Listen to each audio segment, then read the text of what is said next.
Now I would like to discuss how we will be addressing your SIBO. And I deliberately use this word how to address because in this country naturopaths and nutritional therapists are not allowed to use words diagnose or treat. So what we just discussed, tests such as breath test and GI effect test, I will be using not to diagnose or treat you. I will be using to identify those imbalances which contribute into your ill health, and I will help you to figure out what were predisposing factors and how to address those and how to address your symptoms. So I hope that's clear. So now how we will be addressing your symptoms, and there are several phases which we'll be using during your protocol. And first phase is called remove, and we will be removing this excess of bacteria in your small intestine. We will be using some antibacterial, antifungal, antiparasitic herbs because there might be some parasites or fungus presented lower in the GI tract in the large intestine, and we would need to address those as well. So antibacterial herbs, antifungal, antiparasitic herbs and essential oils. Also, this phase assumes that we will remove all the triggering foods, all the foods which trigger your symptoms, all the foods which are substrate for bacterial fermentation, which will be then eventually causing those symptoms of bloating, etc.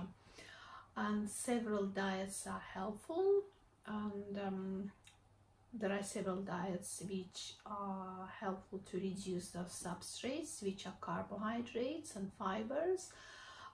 First diet is called the specific carbohydrate diet. Another one is a low FODMAP diet.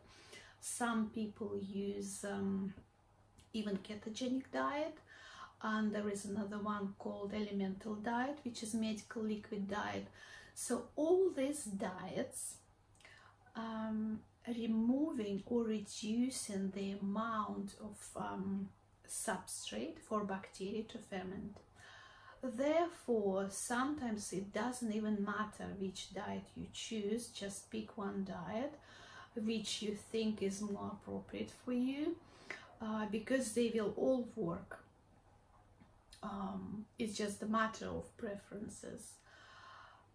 So we remove this pathogenic overgrowth, we remove or reduce those fermentable foods. We also need to think potentially to remove those biofilms. As we discussed previously, bacteria protect themselves and they create those biofilms. So we might use another agents like enzymes or other biofilm disruptors to help you to break down through this biofilm, because in medicine it is known fact that some bacteria are resistant to antibacterial treatment, and the reason why they are resistant is exactly biofilms, because they're creating those shields protecting them from our immune system and from antibacterial agents. Also, we might need to remove stress, or at least reduce stress. It is a big topic to discuss, but I just mentioned that if your body in a stress mode, it leads to the release of chemicals which suppress your immune system, because stress reaction was designed for our ancestors to escape the danger or the fight enemy. And if you're not escaping or fighting, or if you are in a chronic stress, your immune system is not becoming priority for your body. But we need healthy immune system for us to keep those bacteria in check. So therefore, stress reduction techniques are very important for the successful treatment of SIBO. also sometimes we need to use chelators, like iron chelators, and this is needed if you have excess of iron, if you like meat eater, or if you're unable to absorb all of your iron. The excess of iron will be consumed by the bacteria and utilized for their own purposes, including creation those biofilm or shields around them. Therefore, we sometimes need to use iron chelators, including natural iron chelators such as green tea or curcumin, and there are other things like lactoferrin, for example. The second stage is called replace, and here we will be replacing all those protective mechanisms which helpful to help us to prevent or address your SIBO. These hydrochloric acid, digestive enzymes, bile acids, and sleep. So how do we increase the amount of hydrochloric acid? There are supplemental form, but we can also increase it naturally by following mindful eating, concentrating, savoring, taking time in consuming our food. We can also use like bitter herbs, which help us to produce more digestive enzymes. Or we will be using digestive enzymes and bile acids in supplemental form if we have some suggestions from the test or from your symptoms that you might be lacking digestive enzymes, bile acids, and hydrochloric acid. And I mentioned sleep as well, because sleep, this is when our body is mending itself or repairing tissues, including gut tissue. And we need healthy and strong gut tissues for us to have a healthy gut.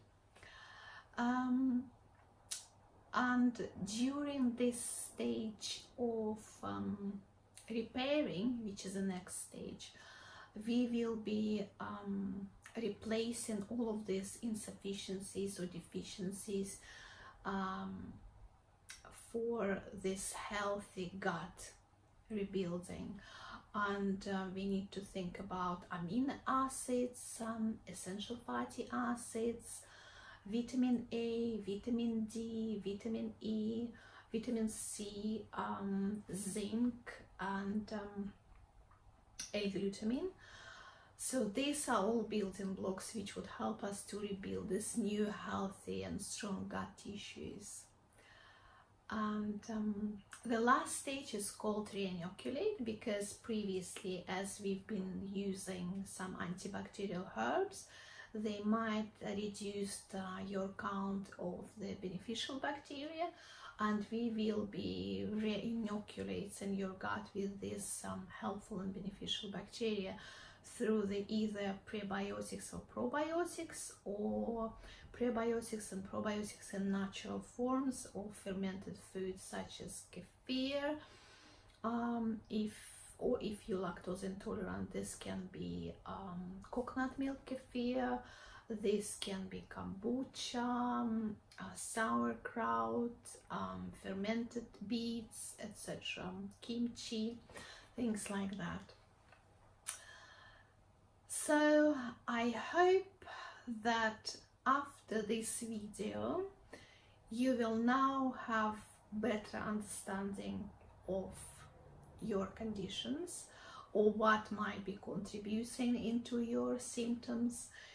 You will also understand why you've been given several questionnaires to fill in, why you then been given list of several supplements and given some lifestyle advice like stress reduction techniques, or advice to go outside or take vitamin D or sleep for 8 hours, because this is all important for us to keep those bacteria in check and for us to help you to build your new healthy and strong gut.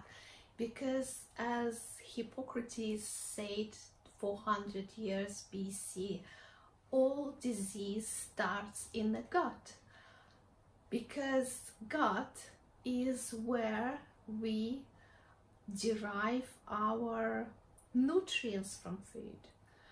So of course we need to have all these nutrients in food, but even if some clients come who have like excellent diets, they still might not be absorbing and not being able to digest or derive those nutrients from those food because of these gut issues. So this is where we get our building blocks for every body cell, for brain chemicals, for hormones, for liver detoxification. So I hope now you understand why we are doing that, because the success of our cooperation is dependent upon those things and upon our successful following of this protocol. And unless I have you on board, there is no supplements you can take and get healthy. So there is no magic bullet, no single things you can use. So there are several things you need to do in order to get healthy. But thank you very much for watching. Thank you very much for your time. I hope now you understand that there is a light at the end of the tunnel, and although it's time consuming, at the end you will have better energy, better health, more balanced hormones, balanced neurotransmitters, better mood, and happier life. I hope you feel that it's worth it. Thank you.